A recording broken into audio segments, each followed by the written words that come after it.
Well, the Queens is always a phenomenal tournament. I mean, everybody wants it on its resume. I was lucky enough to win it in 2001.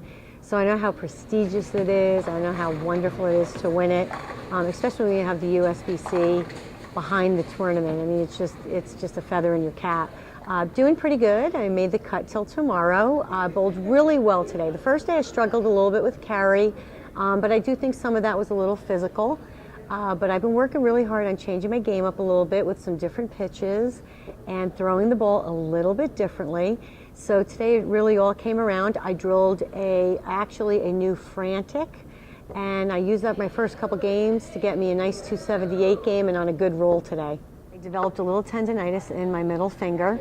I can't say it's age because I'm only 27 according to my daughter. So I'm basically, 30 plus years of overuse. The tendonitis has caught up with me. And about 5 days ago, we changed my pitches from 0 all the way to 3/4 forward. So the big difference for me is I've always been a little bit of a grabber, a squeezer with my fingers, a little bit with my thumb. And now I've gone to this different feel of being a lot cleaner out of it and not grabbing it so much. And actually, it's relieved the pressure, which is fantastic.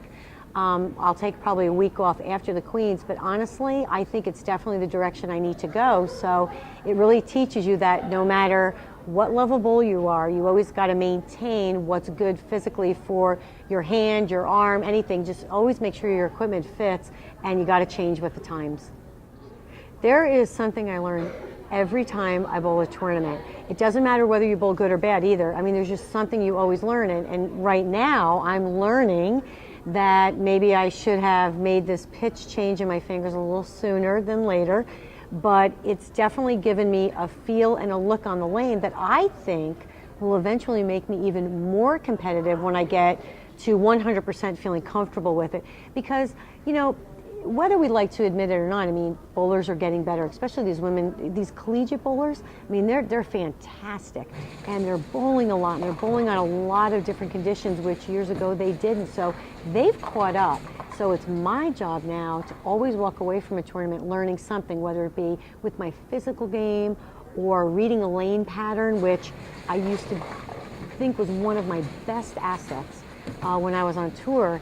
And the thing is, I've kind of lost that little edge on reading patterns because I don't bowl on them as much. So I really take it to heart when I am bowling, paying attention to what I'm seeing on the lane, the transition, and hopefully take that to the next tournament.